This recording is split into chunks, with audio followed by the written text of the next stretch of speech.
welcome to a new episode of The Bones of Baseball, where we break down weekly MLB news and all things Atlanta Braves. Let's get started. Let's do it.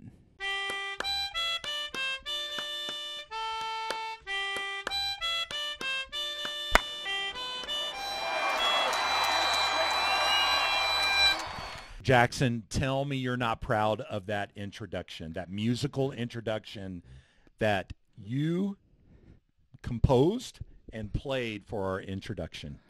I didn't compose it. That'd be pretty cool if I did. I don't know who wrote "Take Me Out to the Ball Game." Is that a part of "Take Me Out to the Ball Game"? Oh yeah, it is. Yeah, I was thinking the dun-dun-dun-dun-dun. That's the Charge theme. I don't know. That was the United States Cavalry, I guess, at some point. So a blending Maybe. of two songs, two pieces together. You are truly gifted.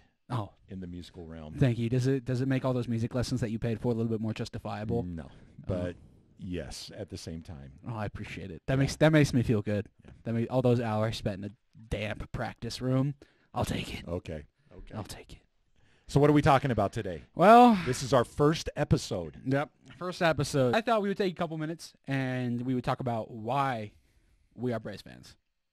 And why we're doing this. Yeah, this podcast specifically.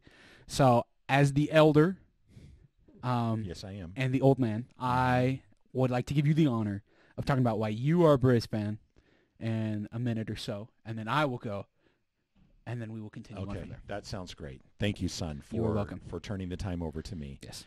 Yeah, so I grew up in southern Georgia, Mm-hmm. about 30 miles north of Jacksonville, Florida, in a small county called Camden County, Georgia.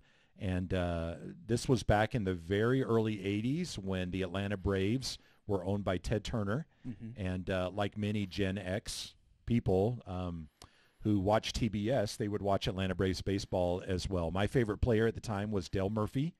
And I followed Dale Murphy all the time. Really loved his baseball games. He should be in the Hall of Fame, by the way. He should be, yes. But I just enjoyed watching the Atlanta Braves and never really seemed to let go of that. I remember holding my 2-week-old daughter back in 1992, October 14th, when Sid Bream slid into home plate against the Pittsburgh Pirates in the National League Championship Series Game 7. And we won that game. And I remember just cheering like crazy when that happened. And I've had many experiences like that, both as the son of my father and also as the father of you children, taking you to ball games.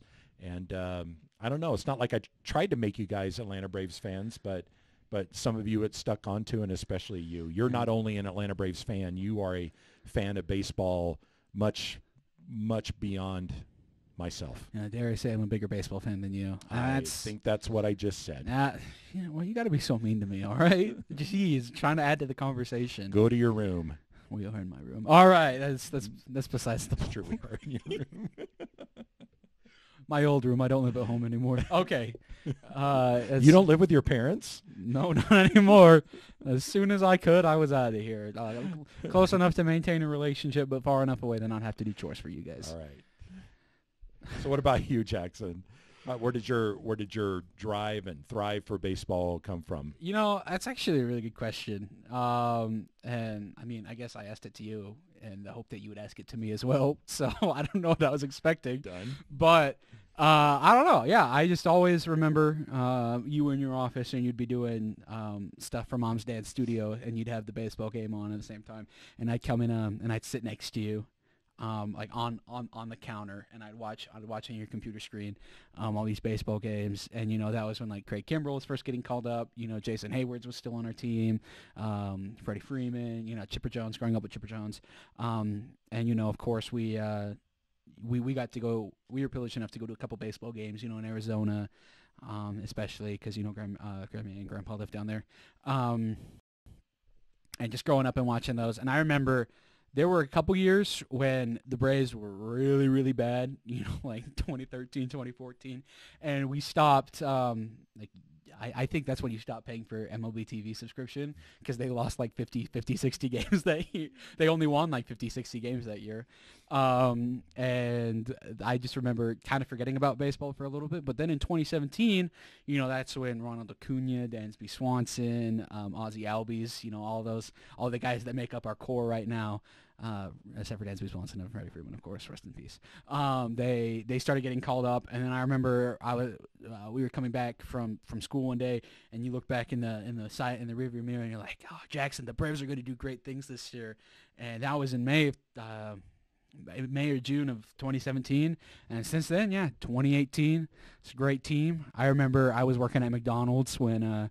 And I was on my break actually watching the game on my phone when Ronald Acuna hit that home run in Game 3 of the NLDS, that grand slam against Walker Buehler at Truist Park. And then I remember in 2019 I was in my science class when Mike Foltynewicz gave up 10 runs in Game 5 of the NLDS against the Cardinals.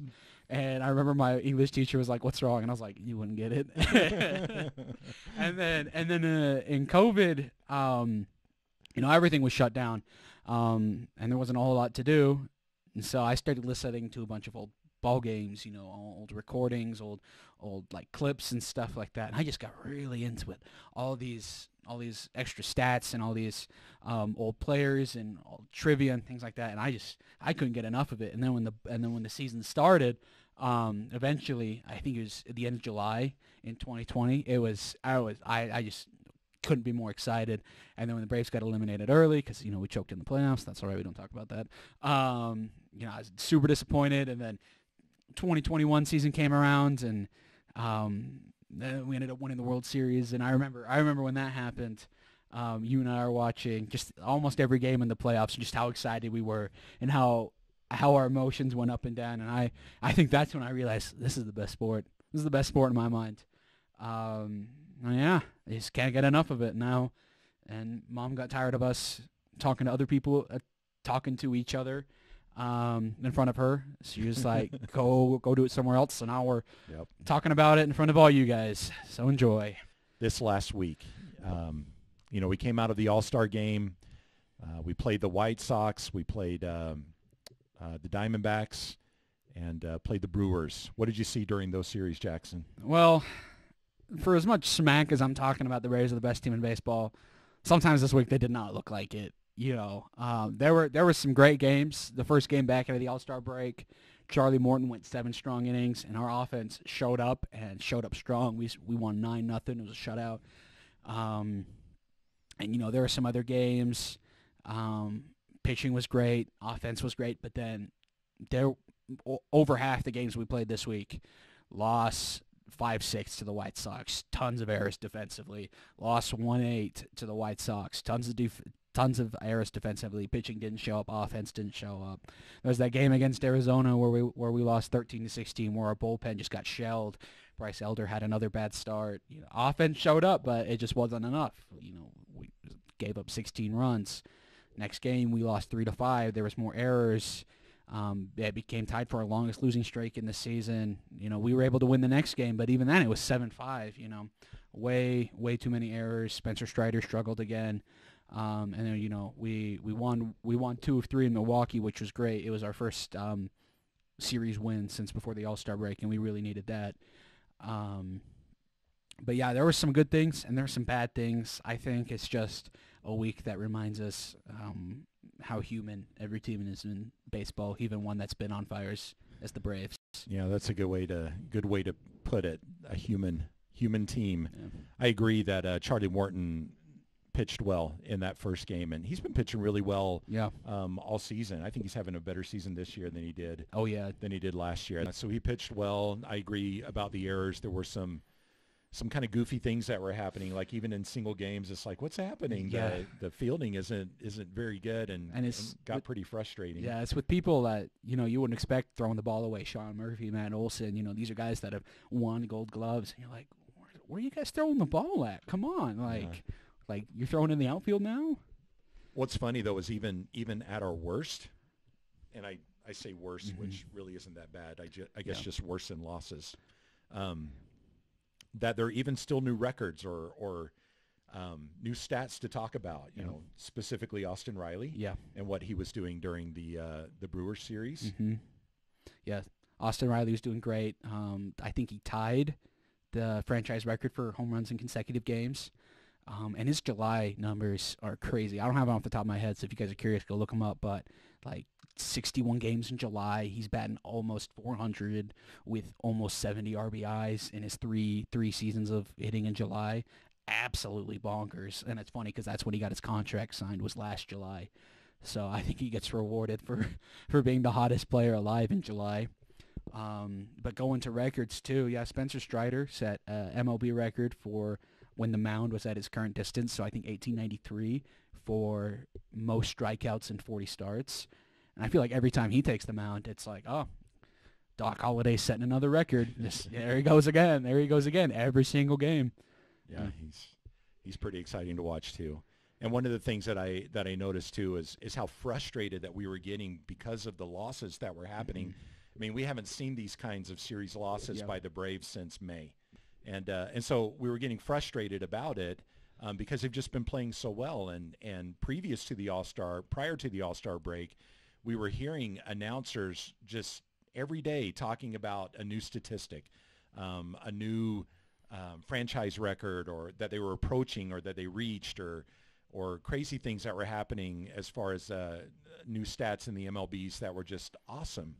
And so it was different to lose that momentum after the All-Star game and to be a little bit whiny. Yeah. I didn't hear the announcers being that way, No. but I think in our house, you and I was. were. I definitely just a little bit was. where that was concerned, which was kind of funny. I think we were being just a little bit dramatic about that. Yeah. You know, I was listening to XM Radio just a few days ago, and they were talking about the Chicago Cubs, and they were having a discussion whether they were going to be buyers or sellers at the trade deadline.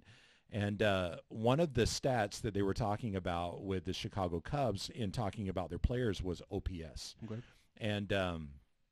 And these guys were talking about how many of the Chicago Cub players had an OPS over 900 or 800 or 700, and it just wasn't very good as far as the general OPS of the team. It got me interested in going back and doing a little bit of research on the OPS of the Atlanta Braves and some of the competitors. So I want to test your knowledge on this just a little bit. Okay, so Jackson, the team OPS this year for the Atlanta Braves currently, as of today, is 827, and we're, of course, ranked number 1 in MLB baseball. So number 2 is the Rangers, probably. Texas Rangers. Okay. That's right. It's the Texas Rangers there. Let's go. So tell me, you can't see this, can you? No. So tell me, with the Atlanta Braves current baseball players, how many players do you think are hitting over 900, have an OPS of over 900? Probably 3 or 4. Okay. And they would be? Acuna, easy one. Okay. Sean Murphy, probably. Okay. And Matt Olson. Yep, Okay. that's right. Okay, there's 3. There's 3 of them. That's right. All Did right. you think of a 4th one that you thought there was? Yeah, I'd be Austin Riley if it was one. Austin Riley, Ozzie Albies. Okay. Austin's not quite there. Okay. Not Yeah, quite he was cold for a while, but Yeah. he's really been turning it on lately. Okay, how many in the 800s? 800 to 900. I'm going to say 4. Okay, there are 2. 2? How many who do you think they are? That'd be Ozzie Albies, probably. Okay, yes, he's 1. And is Austin Riley in that Yeah, one? who we just Austin talked Riley, about. Yeah, and Austin Riley as well. And I didn't mention this, but I was just considering ball players who have had at least 250 at-bats. Okay. So Darno Yeah. actually has a OPS of 826, but he's got 100. He has 144 at-bats right now. Yeah. Awesome ball player. Oh, yeah, he's great. And congrats, by the way. I know you'll probably never see yeah, this, that's right. but congrats on getting re-signed. Yeah, totally. It's a Okay, great pickup by the Braves. how many do you think have an OPS between 700 and 800? How many people do we have less in our? How many people do I have left in our lineup? What, 4? Everybody else? Okay, 4. Who are they? Michael Harris, Orlando Arcia, Marcelo Ozuna, and Eddie Rosario. Yeah, that's Let's right. go. So all 4 of them. So that is 9, 10 if you count Darno Yeah. as well. So the entire Atlanta Braves starting lineup has an OPS of 700 or higher. 3 of them having an OPS over 900. Okay, That's well, crazy. great. That's awesome. Yeah.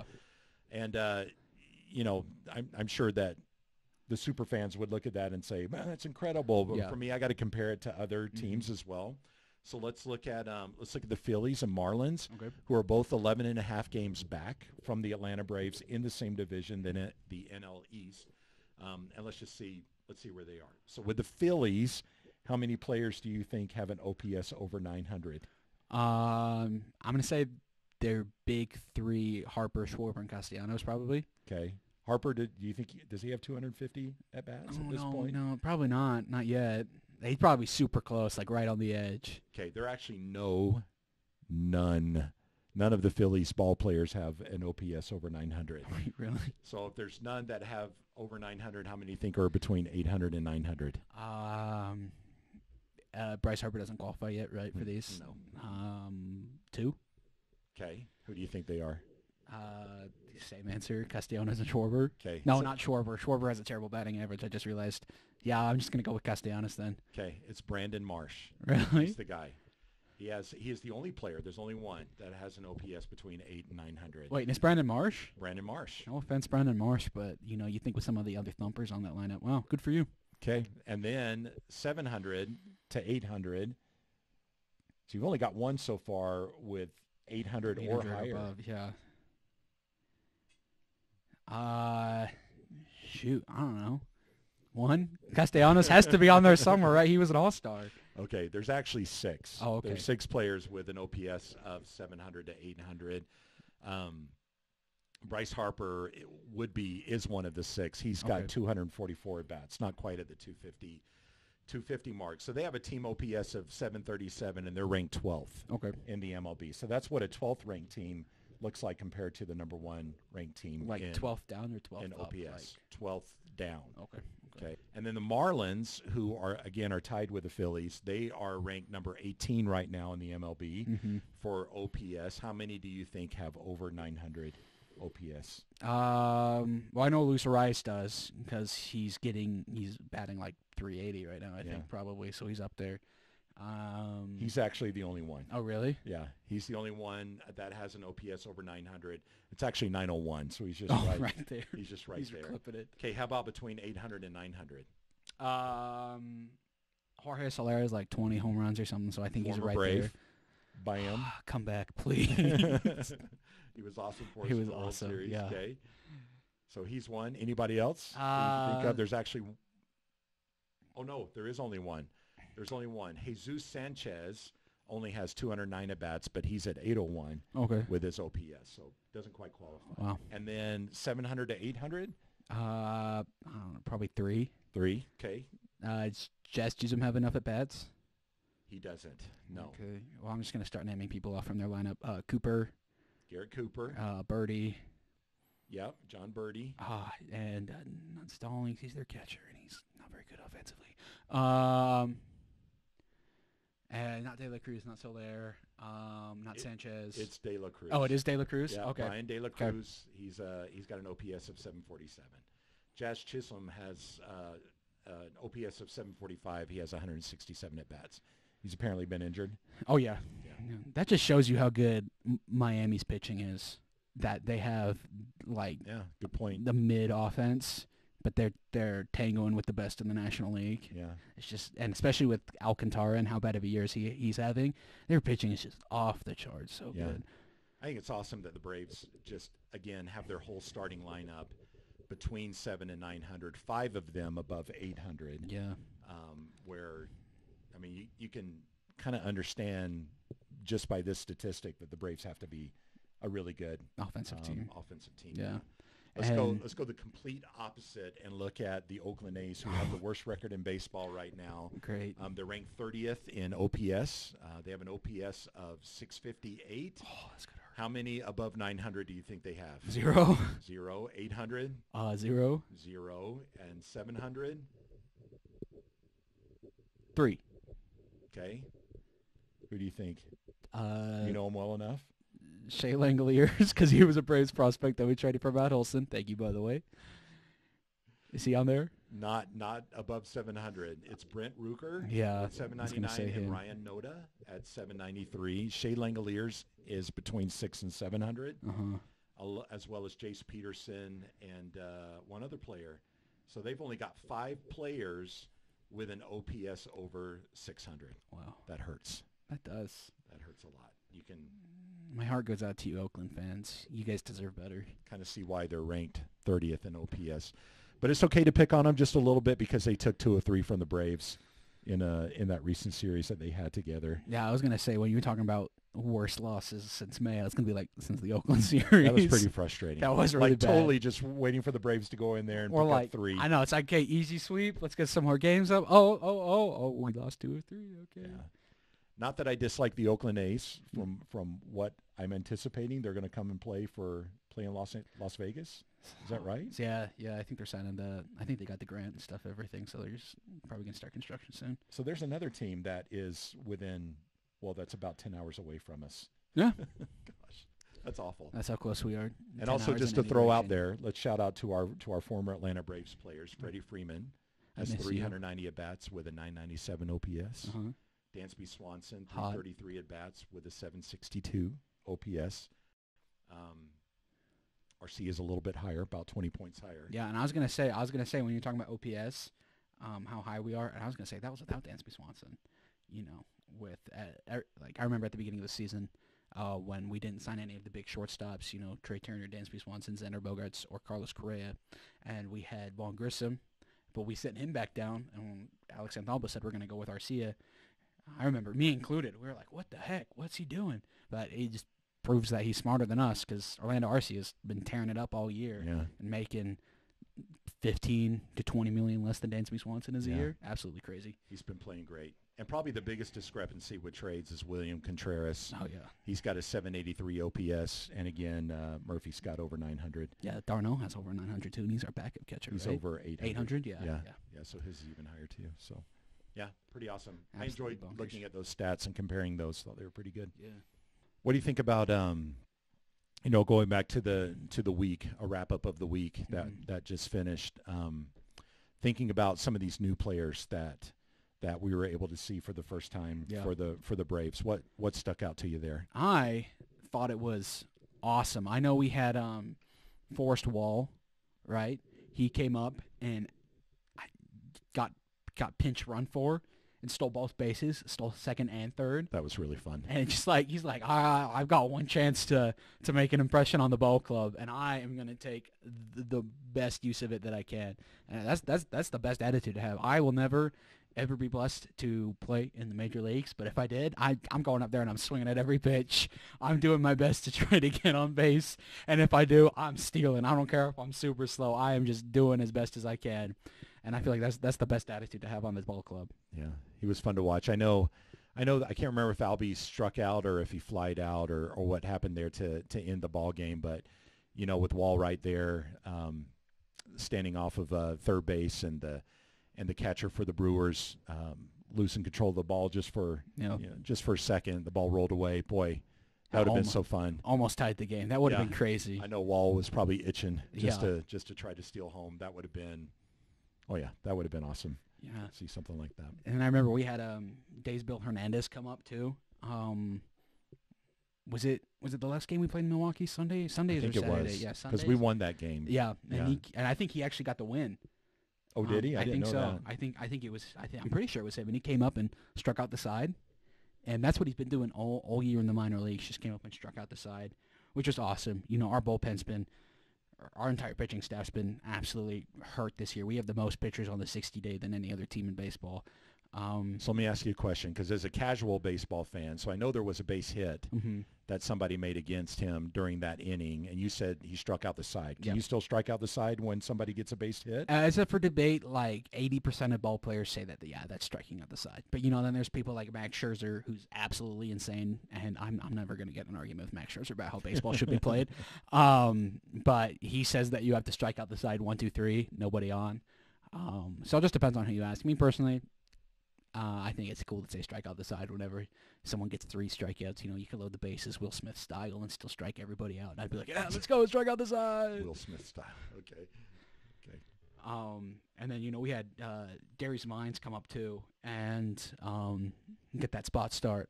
And they sent him down after that. But I thought it was a really good start for, someone. It was his major league debut. He got Rule 5'd. So we picked him up from the Mets when they didn't put him on their 40-man roster. And he came up and did 4 2/3, I think. And he did really, really good. Lots of soft contact. And,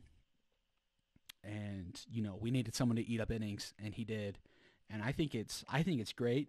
Alex Anthopoulos just has this ability to call up people, to draft people and to find them anywhere, and then to call them up and they can make an immediate impact on our ball club. I was telling you about this the other day. The Braves used to have the number 1 rated farm system in baseball, and that manifested in the lineup that we have today. Ronald Acuna, Ozzie Albies, Austin Riley, Michael Harris, Spencer Strider, Max Fried, and then trade pieces that got us Sean Murphy, that got us Matt Olson. So I think we're ranked 29th or 30th right now. It's either us or Detroit that's at the bottom. But they used to bug me because I was like, oh man, why can't the Braves have such a good farm system? But it doesn't really bug me anymore because the Dodgers have a fantastic farm system and the Orioles have a great farm system, and whenever we need someone to come up and perform, we call them up, and then they do. Forrest Wall came up, made an immediate impact. Daysbel Hernandez came up, made an immediate impact. Darius Vines came up, made an immediate impact. I think about all the young guys that we had step up this year. Bryce Elder, Orlando Arcia. He's not a prospect. He's been in the Brewer system for a while, but again, we got him for almost nothing from our farm system. And again, the pieces that landed us Sean Murphy. Whenever we've needed pieces, they've always been available to come up and to make an immediate impact. And not all teams can say that, even with here comes the number 1 prospect in all of baseball. It's, the Braves just have this ability to call up people and they can make an immediate impact. And I think that's what makes a team great. When you look at the Mets, you have the largest payroll in all of North American sports history, and you're sitting in almost last place with a team that has almost the lowest payroll in all of sports history, the Nationals. And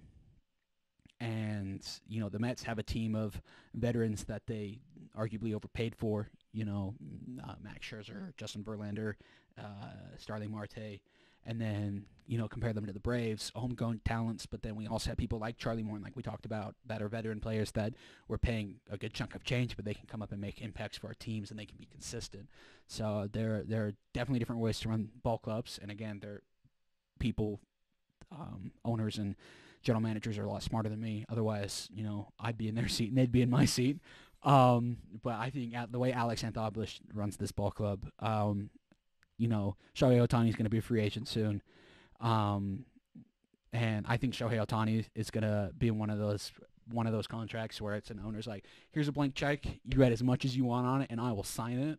I think Liberty Media, the owners of the Braves, should do the exact same thing with Alex Anthopoulos and just lock him up to be your general manager forever. Just here's a blank check. How much do we need to pay you to get you to stay in Atlanta until you decide to be done with baseball? Because he has carried this team from a rebuilding team to a World Series winner and a World Series contender every year so far. Maybe Alex will make you his new agent. That'd be pretty fun. I don't know if GMs have agents. I don't think so. I don't think they do either. But if I were him, I would bring you along. I appreciate that. If nothing else, to be like a cheerleader. Yeah. I do it. So speaking of Charlie's, Charlie Culberson. Oh yeah. He got called back up. Yeah. And I didn't mention his OPS, but it's 1,000. Oh yeah. He had one at bat. Got a hit. Yeah, let's go. So go Charlie. We love you. Clutch Charlie. That's right. We actually met Charlie Culberson before. Thought he was Dansby Swanson. When we met him, I told you it was Dansby Swanson. Yeah, I remember. Said, hey, Dansby. I was like, great game, Dansby. But I didn't see Charlie's face. Well, as soon as he turned around, I'm like, oh no, that's Charlie Culberson. So. I about started crying. I was probably only like 15 at the time. And there was a ton of people around. He's getting signatures and stuff. And then he turned around and made eye contact with me. And I was like, oh, that's what you get for listening to your dad. Yeah. So let's see. The Braves won 3 out of 4, their last 4 games. About time. How are you feeling about this upcoming week as they're about to face the Red Sox and the Brewers again, and then they're playing at home against the Angels, and the Brewers series is at home as well. What are you feeling like our chances are going to be? The Red Sox are always a little bit of a weird series for me. because the Red Sox, especially in Fenway, always have the potential to score a million runs, it seems like. But it's going to be Charlie Morton and Spencer Strider going up. So, our top two guys, day off. So we had a rested bullpen, and then we're going to have a day off after it. So there's no reason for us to not put everything we have into winning these games. Iglesias can pitch back-to-back.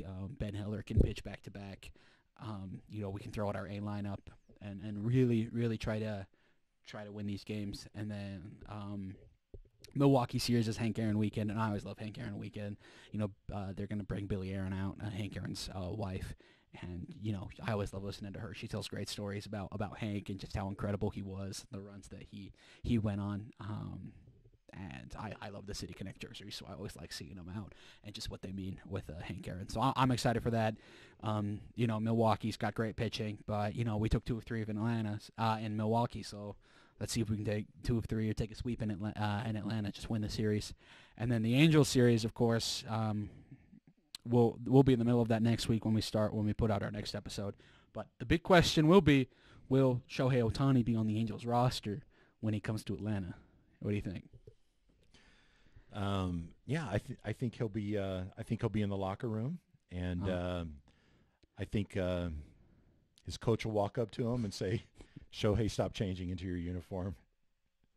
Walk over to the Braves dugout. You are now an Atlanta Braves." I think that's going to happen, and the Braves are going to do that simply by trading. What? I don't even know what they would trade to get Shohei Ohtani. Replica of the 2023 World Series rings, and that the Braves would win. With the Shohei pearl. Ohtani, with Jock Peterson's necklace? No, not 2021, 2023. The one that they're going to win with Shohei Ohtani. Yes. But we're also going to trade for Jock Peterson again if we do that in this hypothetical situation. Yeah. And I don't know, like bags of pocket mints or something like that.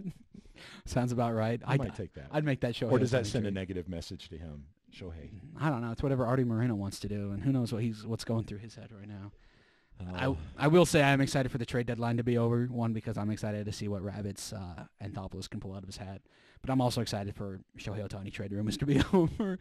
So I feel like every day there's a new beat writer coming up being like, oh, this team's in on Shohei Ohtani, and they're going to trade everybody on their roster. Yeah. And a couple of Atlanta writers have done that. And I've just sat back and been like, that is an awful trade proposition. What are you talking about? No, we're not trading Max Fried for Shohei Ohtani. What are you talking about? Watch as that actually happens. But yeah, I think eventually Shohei's going to land somewhere not on the Braves. And go ahead and insert that dagger so I can get it pulled out and move on. Yeah, just as long as it's not, the Phillies. Yeah, keep him out of the NL East. Yeah, you can go. Would you rather him play for the Mets or for the Dodgers? I don't know, it would be kind of nice to, I don't know. Be good to watch him as much as I can. Yeah, that'd be cool. Just come play for Atlanta, Shohei. We love you. Yeah. All right. Well, I think that wraps up our show for today. Yep. Yeah, that's all we had time for today. If y'all enjoyed today's show, drop a like. And if you want to hear more from the Bones of Baseball, consider subscribing. We're going to drop a new episode every week. But until then, chop on, right? Chop on. What are we doing? See you next week. Is that it? Chop on? Is that what we're saying? Go Braves. Go Braves. Go Braves. See you next week. Go Braves, and have a great week of baseball.